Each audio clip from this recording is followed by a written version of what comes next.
എല്ലാവർക്കും എൻ്റെ സ്നേഹം നിറഞ്ഞ നമസ്കാരം. ഇന്നത്തെ എപ്പിസോഡ് എന്ന് പറയുന്നത് 236 ഇതിൽ നമ്മൾ സദ്ഗുരുവിൻ്റെ 300-400 വർഷത്തിന് മുമ്പേ ഉള്ള ജീവിതത്തിൽ ഒന്നുകൂടെ നമ്മൾ കടന്നു പോവുകയാണ്. ആ സമയത്ത് അപ്പോഴത്തെ പേര് ബിൽവ. ഈ ബിൽവ എന്ന് പറയുന്നത് തന്നെ ഈ കൂവളം ഇലയില്ലയോ, അതിനാണ് ബിൽവ ട്രീ എന്ന് പറയുന്നത്. തമിഴിൽ വിൽവ മരം എന്ന് പറയും. വിൽവ ഇല. അപ്പോൾ വിൽവ ഇല ബിക്കാണ് നോർത്തിൽ ബി ഇടുന്നത്. ഈ നോർത്തിൽ ബസന്തി എന്ന് പറയത്തില്ല, ബസന്തി എന്നേ പറയത്തുള്ളൂ. നോർത്ത് ഇന്ത്യൻസിന് ബി അത്ര ഉപയോഗിക്കത്തില്ല. ബി വരുന്ന സ്ഥലത്തെല്ലാം ബി ഉപയോഗിക്കും. അങ്ങനെയാണ് ഈ വിൽവ മരം, വിൽവ ഇല ഉള്ളതിനെ ബിൽവ എന്ന് പറയുന്നത്. അപ്പം നിങ്ങൾക്ക് എല്ലാവർക്കും അറിയാം ഈ വിൽവ മരത്തിൻ്റെ അത് കൂവളം, നമ്മൾ മലയാളത്തിൽ കൂവളം എന്ന് പറയും. അപ്പോൾ ഈ കൂവളത്തിൻ്റെ ഇമ്പോർട്ടൻസ് എന്തുവാന്ന് നിങ്ങൾക്ക് എല്ലാവർക്കും അറിയാം. കൂവളത്തിൻ്റെ ഇലയാണ് ശിവന് ഏറ്റവും ഇഷ്ടപ്പെട്ട ഒരു ഇല. ശിവനെ അർച്ചിക്കണമെങ്കിൽ കൂവള ഇല കൊണ്ട് അർച്ചിക്കുന്നതാണ് നല്ലത്. വിൽവാഷ്ടകമൊക്കെ ഉണ്ട്, അതിലുണ്ട്. ഒരു വിൽവ ഇട്ടാൽ എത്രയോ കോടി യജ്ഞം ചെയ്തതിന് തുല്യമാണെന്നൊക്കെ അതിനകത്ത് വരുന്നുണ്ട്. അപ്പം അത്രയ്ക്ക് പവർഫുള്ളാണ്. അതുമാത്രമല്ല, സദ്ഗുരു തന്നെ ഏതോ ഒരു വീഡിയോയിൽ നേരത്തെ ഞാൻ കണ്ടതാണ്, ഈ വിൽവ ഇലയ്ക്ക് ഭയങ്കര വൈബ്രേഷൻസാണ്. അതൊക്കെ ഞാൻ എത്രയോ വർഷത്തിന് മുമ്പേ ഞാൻ കേട്ടത് കൊണ്ടാണ്. ഞാൻ 10 വർഷത്തിന് മുകളിലായി ഞാൻ വീട് പാല് കാച്ചിയിട്ട്. അപ്പം ഈ എൻ്റെ വീട് വയ്ക്കുമ്പം തന്നെ ആറ്റുകാലിൻ്റെ പുറയിൽ കൊഞ്ചിറവിളയിൽ ഞാൻ സ്ഥലം വാങ്ങിച്ചിട്ടിരുന്നു കുറേ വർഷത്തിന് മുമ്പേ. ഇത് റിട്ടയർ ആകാറായപ്പോഴാണ് ഇവിടെ കിട്ടിയത്, ട്രിവാൻഡ്രത്ത് ജോലി കിട്ടിയത്. അതുകൊണ്ട് ഇവിടെ വീട് വെച്ചു. അപ്പോഴാണ് വീട് വയ്ക്കാൻ പറ്റിയത്. അതുകൊണ്ട് വീട് വെച്ചെന്നല്ല, അപ്പോഴേ എനിക്ക് സമയം കിട്ടിയുള്ളൂ വീട് വയ്ക്കാൻ. അപ്പം വീട് വെച്ചപ്പോഴേ ഞാൻ 2 മരം വളരെ പർട്ടിക്കുലറായിട്ടിരുന്നു. ഒന്ന് ഈ കൂവളം മരം, ഇനിയൊന്ന് ഈ എന്തുവാ ചുമന്ന ഒരു തണ്ടുണ്ടല്ലോ, ആ ഒരു നല്ല പവിഴമല്ലി എന്നുവെച്ചാൽ പവിഴമല്ലിയും വളരെ ദൈവത്തിന് ഇഷ്ടപ്പെട്ട ഒരു പൂവാണ് പവിഴമല്ലി. വെള്ളത്തിരിക്കും, അതിൻ്റെ കാമ്പ് ഓറഞ്ച് കളറിലിരിക്കും. അപ്പം ഈ 2 ചെടിയും ഞാൻ നേരത്തെ വാങ്ങിച്ചുകൊണ്ട് വന്ന് നട്ടുവെച്ചിരുന്നു.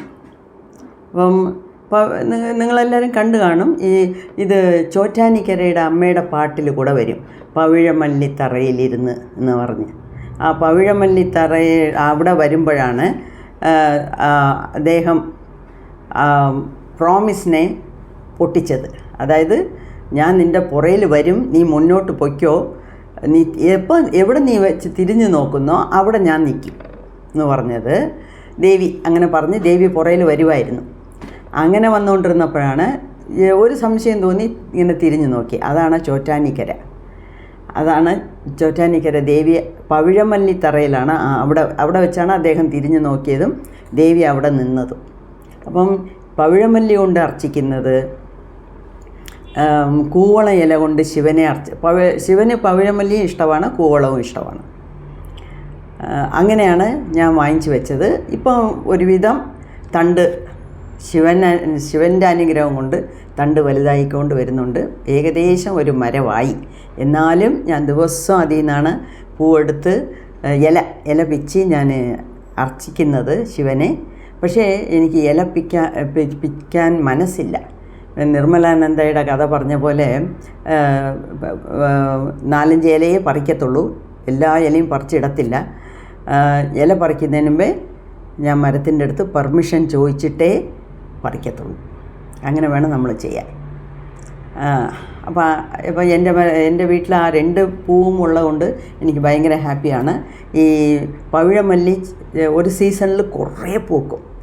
അപ്പം പകുതിക്ക് പകുതി ഞാൻ വീട്ടിൽ ലളിതാ സഹസ്രനാമം വായിക്കുമ്പം അർച്ചന ചെയ്യാൻ ഉപയോഗിക്കും. ബാക്കി പകുതി ആറ്റുകാലിൽ കൊണ്ട് കൊടുക്കും. ദേവിയുടെ സന്നദ്ധി കുറേ കൊടുക്കും, ശിവന് കൊടുക്കും. അതിനും കൂടുതലുണ്ടെങ്കിൽ ചിലപ്പോൾ കുറേ കിട്ടും ഒരു ദിവസം, ചിലപ്പോൾ ഒന്നും കിട്ടത്തില്ല. അങ്ങനെയൊക്കെയാണ്. സോ അങ്ങനെയാണ് ഈ ബിൽവ എന്നുള്ള പേരും ശിവനും വളരെ അടുപ്പമാണ്. അപ്പം സദ്ഗുരു പറഞ്ഞിട്ടുണ്ട്, ഈ നിങ്ങൾ ശിവൻ്റെ അമ്പലത്തിൽ പോകുമ്പം ഈ പ്രസാദം തരുമല്ലോ, അപ്പം ഈ അതിൽ ബിൽവ ഇല ഉണ്ടെങ്കിൽ, കൂവളത്തിൻ്റെ ഇല ഉണ്ടെങ്കിൽ നിങ്ങളൊരു 4-5 ദിവസം നിങ്ങൾ പോക്കറ്റിൽ വെച്ചോളാം. അതിൻ്റെ വൈബ്രേഷൻ നിങ്ങൾക്ക് നല്ലതായിട്ട് കിട്ടും. അത് ഉണങ്ങുന്നവരെ നിങ്ങളുടെ പോക്കറ്റിൽ വെച്ചോളാം. 3-4 ദിവസം വരെ അത് പോക്കറ്റിലിരിക്കും എന്ന് പറഞ്ഞിട്ടുണ്ട്. അതുപോലെ തന്നെ ഞാനും വെളിയിലൊക്കെ പോകുമ്പം ഇപ്പോൾ ശിവന് അർച്ചന ചെയ്ത ബിൽവ ഇല വീട്ടിൽ ഉണ്ടല്ലോ, അതിൽ 2 എണ്ണം എൻ്റെ പേഴ്സിലോ എൻ്റെ ഹാൻഡ് ബാഗിലോ ഇടും. ആരെങ്കിലും എവിടെയെങ്കിലും ദൂരെ പോയാൽ അവർക്ക് 2 എണ്ണം കൊടുത്തു വിടും.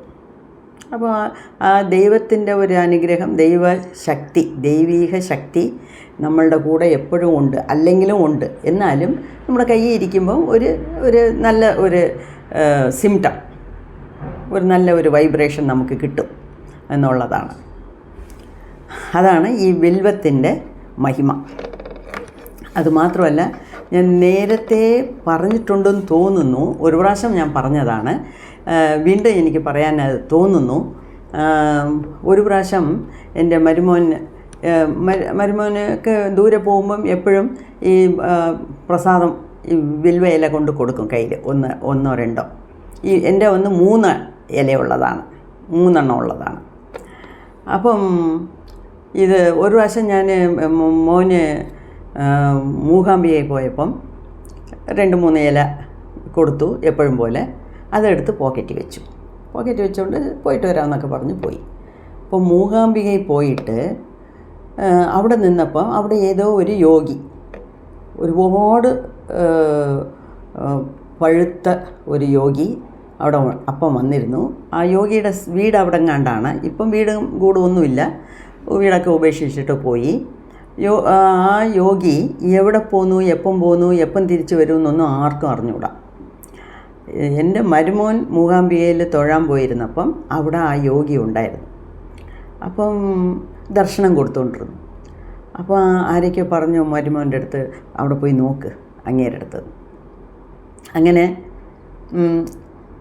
എൻ്റെ മരുമോനും അവിടെ പോയി നിന്ന് ടേൺ വന്നപ്പം, സമയം വന്നപ്പോൾ മുൻവശത്ത് പോയി ഇരുന്നപ്പം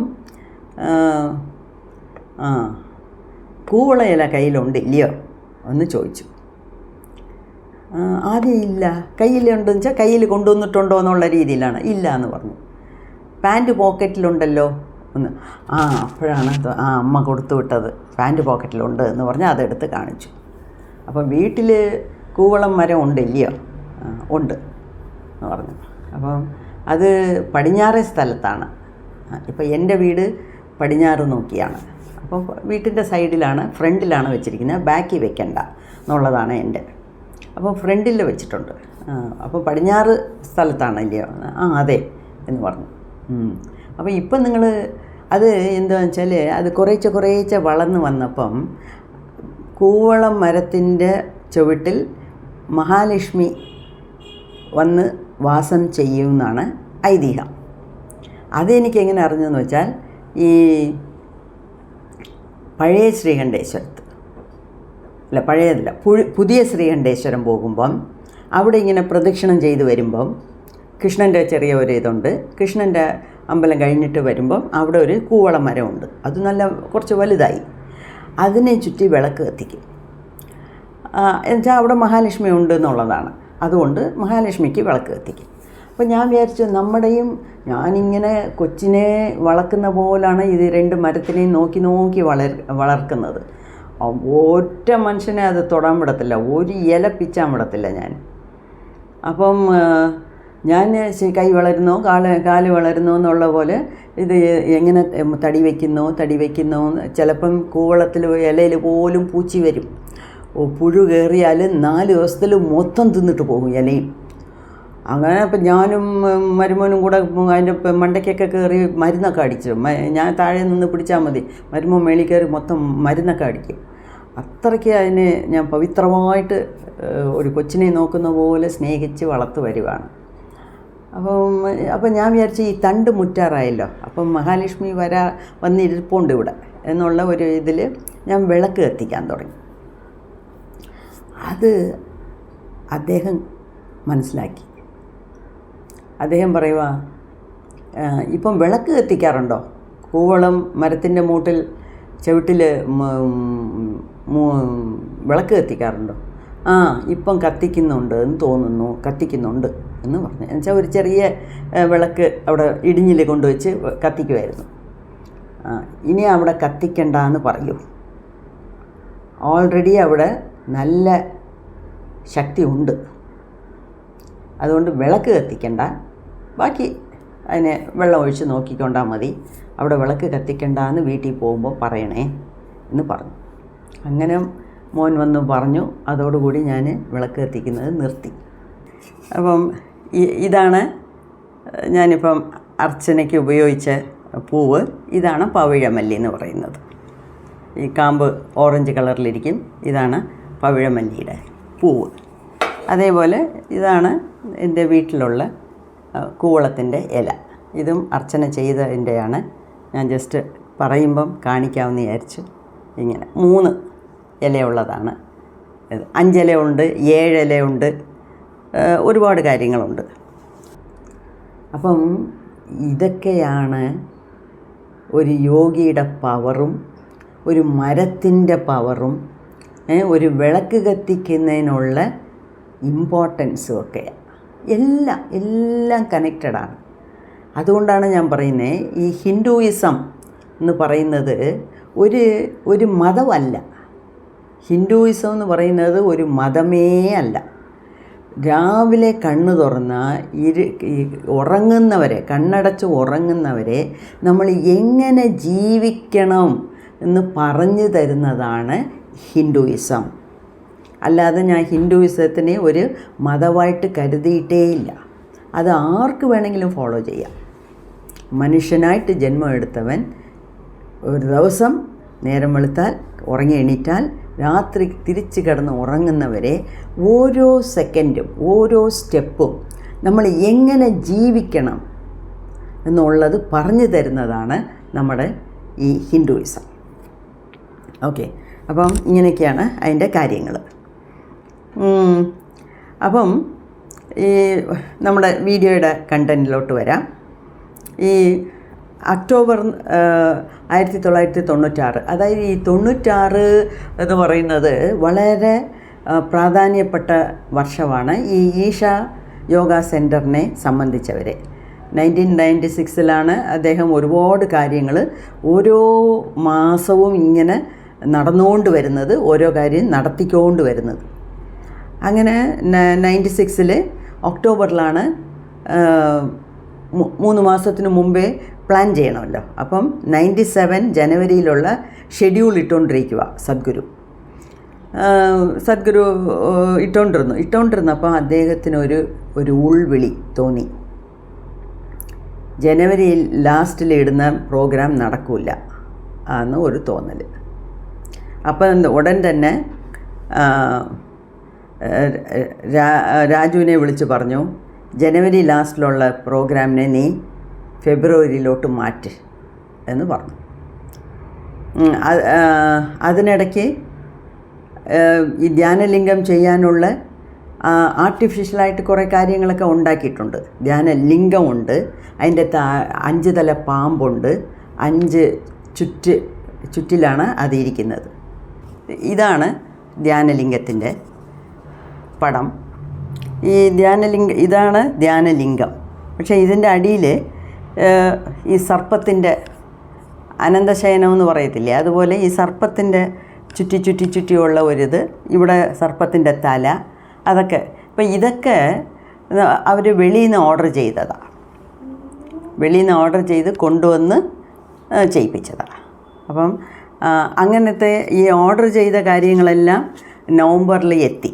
അതായത് 1996 നവംബറിൽ എത്തി. ഇനിയും വളരെയധികം സമയം വേണ്ട, ഇതൊക്കെ ഒന്ന് സംഘടിപ്പിച്ച് അതിനെ ഒരു റെഡിയാക്കിയാൽ മതി എന്നുള്ളതാണ് ഈ 1996 അവിടെ ചെയ്യാൻ പോകുന്ന ഏർപ്പാടുകളും അതിന് വേണ്ടിയ അറേഞ്ച്മെൻറ്റ്സ്. ഇവിടെ ധ്യാനലിംഗത്തിൻ്റെ കോൺസെക്രേഷൻ എന്ന് പറയും. കോൺസെക്രേഷൻ എന്ന് പറയുന്നത്, അതായത് കോൺസെക്രേഷൻ എന്ന് പറഞ്ഞാൽ അതിന് എനർജി കൊടുക്കുക, അതിന് പവർ കൊടുക്കുക. ഞാൻ നേരത്തെ പറഞ്ഞ പോലെ ഇവിടെ മന്ത്രം ഒന്നും ചൊല്ലണ്ട, യന്ത്രമില്ല, മന്ത്രമില്ല, ഒന്നുമില്ല. ധ്യാനലിംഗത്തിന് ഈ പ്രാണപ്രതിഷ്ഠ എന്ന് പറയും. എപ്പോഴുമേ അമ്പലങ്ങളിൽ ഒരു വിഗ്രഹത്തിനെ വയ്ക്കുമ്പം അതിന് പ്രാണപ്രതിഷ്ഠ എന്നാണ് പറയുന്നത്. പ്രാണപ്രതിഷ്ഠ എന്ന് പറഞ്ഞാൽ വിഗ്രഹത്തിനെ വയ്ക്കുമ്പോൾ അതിൻ്റെ അടിയിൽ കുറേ തകടുകളൊക്കെ വയ്ക്കും, അതിനകത്തൊക്കെ കുറേ മന്ത്രങ്ങളും പടങ്ങളും ഒക്കെ വരച്ച് വയ്ക്കും. അതേപോലെ ഗർഭഗൃഹത്തിൻ്റെ മേളിൽ ഇങ്ങനെ കലശങ്ങളിരിക്കും. അതൊക്കെ ഏത് അമ്പലത്തിൽ പോയാലും നമുക്ക് നോക്കാനുള്ളതേ ഉള്ളൂ. ഇപ്പം പത്മനാഭസ്വാമി ക്ഷേത്രത്തിൽ പോയാൽ 7 കലശങ്ങൾ വരിശയായിട്ട് ഒരു ലൈനിൽ ബിൽഡിങ്ങിൻ്റെ, അതായത് ഗോപുരത്തിൻ്റെ മേളിൽ തന്നെ വെച്ചേക്കും. അല്ലാതെ ഓരോ വിഗ്രഹത്തിനകത്തും, അമ്പലത്തിനകത്ത് ഓരോ ഗർഭഗൃഹത്തിലും മേളിൽ വെച്ചേക്കും. അതിൻ്റെയൊക്കെ അർത്ഥം നിങ്ങൾക്കറിയാം. ഈ കലശമാണ് കോസ്മിക് എനർജിയെ വലിച്ച് താഴോട്ട് വിഗ്രഹത്തിലോട്ട് വിടുന്നത്. അതേപോലെ താഴെ തകടുകളൊക്കെ മണ്ണിൽ പുതച്ച് വെച്ചേക്കും. അതിൻ്റെ പുറത്താണ് വിഗ്രഹം വയ്ക്കുന്നത്. അപ്പോൾ ഈ താഴെ ഈ ഭൂദേവിയുടെ എനർജിയെ വലിച്ച് മേളിലോട്ട് അയക്കും. അപ്പം മേളിൽ നിന്ന് കോസ്മിക് എനർജി, താഴേന്ന് ഭൂമാദേവിയുടെ എനർജി, ഇത് രണ്ടും കൂടെ ചേരുമ്പോഴാണ് ആ വിഗ്രഹത്തിന് ഒരു എനർജി കിട്ടുന്നത്. അതുമാത്രമല്ല, വിഗ്രഹം വെച്ചിട്ട് പ്രാണപ്രതിഷ്ഠ എന്ന് വെച്ചാൽ ആര് പ്രാണപ്രതിഷ്ഠ ചെയ്യുന്നോ ആ വലിയൊരു തന്ത്രിയുടെയോ വലിയൊരു മേൽശാന്തിയുടെയോ ആര് ചെയ്യുന്നോ അവരുടെ പ്രാണനെ, ബാക്കി എല്ലാ പൂജകളും എല്ലാം ചെയ്ത് അതിനകത്ത് ആ പ്രാണനെ ആ വിഗ്രഹത്തിലോട്ട് പ്രതിഷ്ഠിക്കും. അങ്ങനെയാണ് ഒരു വിഗ്രഹത്തിനെ പ്രതിഷ്ഠിക്കുന്നത്. അതുപോലെയാണ് ഇവിടെ. പക്ഷേ ഇവിടെ പ്രാണപ്രതിഷ്ഠയല്ല ചെയ്തത്. സദ്ഗുരു ചെയ്തത് അതിനകത്ത് എനർജിയാണ് അകത്ത് വെച്ച് പാക്ക് ചെയ്ത് വെച്ചിരിക്കുന്നത്.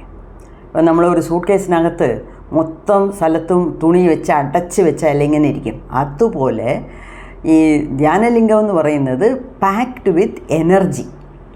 അപ്പോൾ ഈ എനർജിക്ക് വേണ്ടിയാണ് കുറേ പേരെയൊക്കെ സെലക്ട് ചെയ്യാൻ നോക്കിയത്. എന്നുവെച്ചാൽ ഒരാളെ കൊണ്ട് മാത്രം ചെയ്യാൻ പറ്റില്ല എന്നുള്ളത് മനസ്സിലായി. അതുകൊണ്ടാണ് ഭാരതിയെ വിളിച്ചത്, വിജയെ ഇൻവോൾവ് ചെയ്യിപ്പിച്ചത്, അവരുടെ എനർജിയെ കൂട്ടിയത്, അവരുടെ എനർജിയെ മേർജ് ചെയ്യാൻ നോക്കിയത്. ഇതെല്ലാം ഈ ധ്യാനലിംഗ പ്രതിഷ്ഠയുടെ ഒരു ഭാഗമായിട്ടാണ് സദ്ഗുരു ചെയ്തത്. ഓക്കെ. അപ്പോൾ ഈ ധ്യാനലിംഗം റെഡി ആയിക്കൊണ്ട് വരുന്നു. അപ്പോൾ ആ പ്രതിഷ്ഠയ്ക്ക് മുമ്പേ സദ്ഗുരുവിന് വിജയം വിളിച്ചുകൊണ്ട് സാമ്പൽപൂർ പോകണമെന്ന് ഒരു പ്ലാൻ ഉണ്ടായിരുന്നു. അതായത് ഒറീസയിലെ സാമ്പൽപൂർ എന്നുള്ള ഒരു സ്ഥലം. അത് നേരത്തെ നിങ്ങൾ കേട്ടിരിക്കാം. അത് യൂഷ്വലായിട്ടും ഈ ട്രൈബ്സ്, മലജാതി ആൾക്കാർ ഒരുപാടുള്ള സ്ഥലമാണ് ഈ സാമ്പൽപൂർ. ഒറീസയിലുള്ള ഒരു സ്ഥലം. അപ്പം അവിടെ മുക്തീശ്വർ എന്നൊരു ശിവൻ്റെ അമ്പലമുണ്ട്.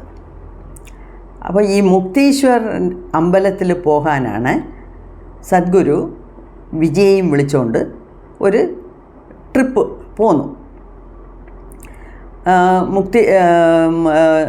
ഒറീസ എത്തി, സാമ്പൽപൂർ സ്ഥലത്തെത്തി, മുക്തീശ്വർ ടെമ്പിളിലെത്തി. ഇങ്ങനെ പോയിക്കൊണ്ടിരിക്കുമ്പം വളരെ ഫാസ്റ്റായിട്ട് സദ്ഗുരു നടക്കാൻ തുടങ്ങി. രാത്രിയാണ്. ഒരു സ്ഥലത്ത് ഇറങ്ങി, കാറിലോ വാനിലോ ഒക്കെ പോയി കാണും, ജീപ്പിലോ എങ്ങാനും പോയി കാണും. പക്ഷേ ആ സ്ഥലം അടുത്ത ഉടനെ സദ്ഗുരു അവിടുന്ന് ഇറങ്ങി വളരെ സ്പീഡായിട്ട് നടക്കാൻ തുടങ്ങി. വേഗമായിട്ട് നടക്കുന്നു. അപ്പം സദ്ഗുരു പോകുമ്പം ആശ്രമത്തിലുള്ള ആൾക്കാരെയൊക്കെ വിളിച്ചുകൊണ്ട് പോകും. വിജയ് മാത്രമല്ല, കൊച്ചുണ്ടെങ്കിൽ കൊച്ചിനെയും കൊണ്ടുപോകും. ആശ്രമത്തിൽ വളരെ കാര്യമായിട്ട് സദ്ഗുരുവിന് വലങ്കൈയായിട്ടിരിക്കുന്ന വോളണ്ടിയേഴ്സൊക്കെ ഉണ്ട്. അപ്പോൾ അവരെല്ലാം കൊണ്ടുപോകും, പോകുന്ന സ്ഥലത്തെല്ലാം കൊണ്ടുപോകും.